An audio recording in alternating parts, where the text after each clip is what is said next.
I have been putting some serious thought into doing a thing that I never thought that I would do to make money.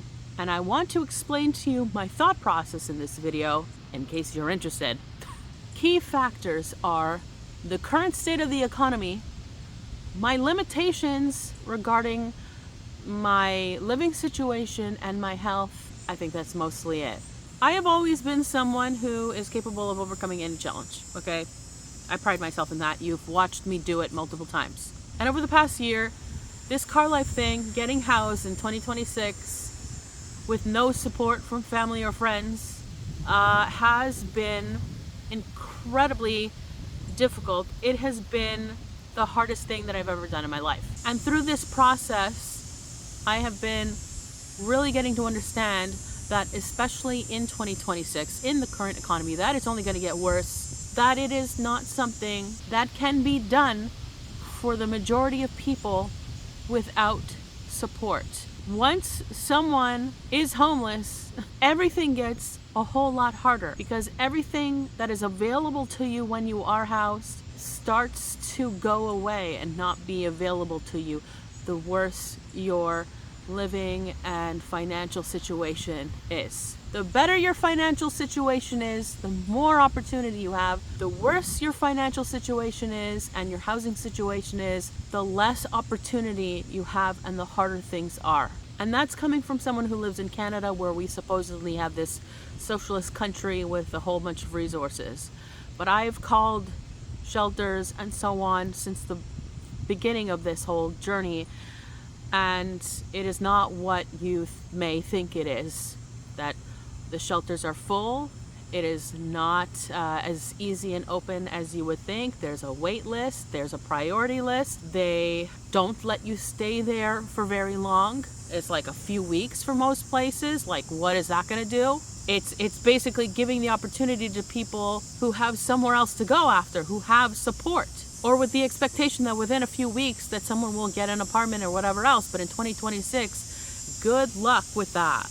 Also, they don't accept pets. Even the ones who are pet friendly don't accept pets. They have a vet either nearby or in the building or something like that, where you can board your pet and pay for it.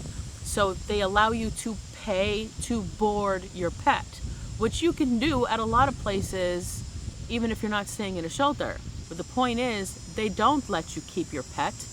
They let you put your pet in a cage somewhere indefinitely and also pay for it despite having very limited resources. It is very hard to take clients from my car, especially just due to the weather. Like when it's sunny out, it's generally too hot. Even on a cool day, if it's bright, the sun heats up the car. It's like we're sitting in a solar oven. So it's very difficult generally to take clients from the car, which limits me from how much money I could potentially make. It's overall more difficult. As tenacious as I am, as intelligent as I am, as capable and skilled and all of that stuff that I am, I'm still having a hard time doing this. The point of what I'm saying is not to try to make people feel bad about me. The point is to try to help express the reality of this and how incredibly difficult it is for people who aren't me, okay?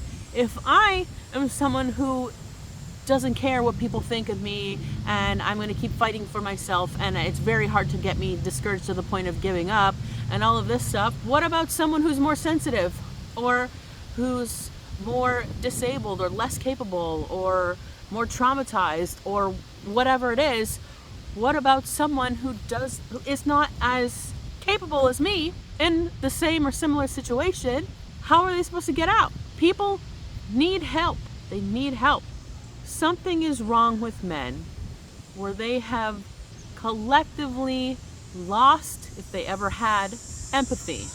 Anytime I have been in a bad place and been open about it, and people have donated to me to help me, with the exception of about 3 people, that would be Alex, Michael, and Ken joined my Patreon, and you know, that's all I remember, okay?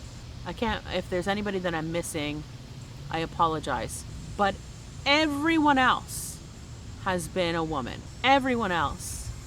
And there have been dozens of people that have either just sent me money to help or hired me for my services so that I had money coming in, whatever it is, or even just checked on me. It's always women. Women care. Women protect. Women provide. And here's where I've come to mentally. Women are more vulnerable and also are the only ones to help the majority of the time. And I'm tired of being a burden on anyone, especially on other women, especially when so many women also need help. I want to help. I don't want to be part of the issue that needs to be solved. And I have been working for years on trying to build this business of coaching or astrology or, writing or speaking. I published a book that I wanted to do all this stuff with, to promote it or in alignment with it, like giving talks. But over the years of trying to build this business, the economy has persistently, progressively been in a decline that is making it impossible for me to really get that business off the ground. And I now know, which I'll probably talk about in another video, I now know or have a very good idea of the timeline of this economic collapse and at what point we get to the other side of it. And because I now know that, I'm starting to realize that it's probably a good idea to just stop fighting a losing battle and put all that on pause. We're in an economy at this point where people are going to have to reserve all of their money to survive in the next couple of years. No one is going to want to invest in coaching services or therapy or whatever else, because that becomes a luxury when you can't eat, when you're going to lose housing. So putting my energy into trying to build a business that is not going to be in demand during an economic collapse is a losing battle. And I could be putting that energy into something else where I'm actually getting myself out of the way, where I'm no longer a burden and I'm building a foundation for myself, and then also creating something where I can also contribute to helping other women, especially. And yes, I'm specifying women because that's who's been helping me. Why would I be devoting my life to help men who are leaving me in this situation? Why would I devote my time and energy and services and whatever else to try to save a gender that doesn't give a shit about us? Men need to start fixing their own shit, mentally and emotionally. Because we fix ourselves, but then we're expected to do it for everybody else. And it's not fair, and it's not okay, and we're done. Collectively, most of us, not trying to speak for everybody, but word on the street is that collectively, most of us are done. We are done doing the labor and the emotional labor for men that they should be doing for themselves. And when we take that energy back into ourselves, keep that for ourselves, we thrive and then have so much more to pour over into the cups of other women who pour back into us. So again, I'm rethinking my strategy of how to navigate an economic collapse. And it might not be so dire if I already had some kind of a better foundation.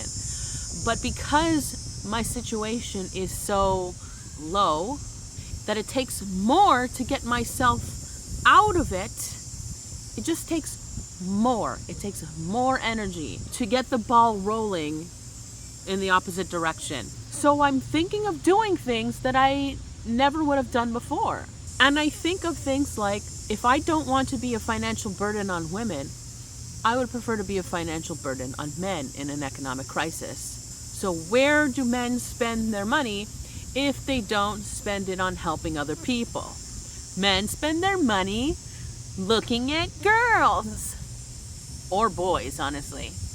And it makes me want to be like Robin Hood, like take from the men and give to the women kind of thing.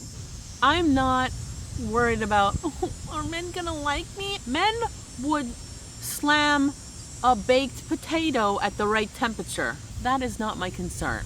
My concern has been that it's something that I never wanted to do, to degrade myself or to prove to men that all I have that's of value is my body. I know that's not true. Like, there's a reason I frame my videos the way I do. Partly because it's easier to film, because I'm closer to the buttons, so I can start and stop when I want. And I'm sitting in one place, I don't have to move around, so it's better for continuity. And it's better for the microphone because I'm closer to the mic and I get better audio. I've tried using a lav mic, like a lapel mic, and the audio was garbage. And I don't feel like investing in a better mic, so I stuck with this. But there is another reason. The other reason is that if I frame any wider than this,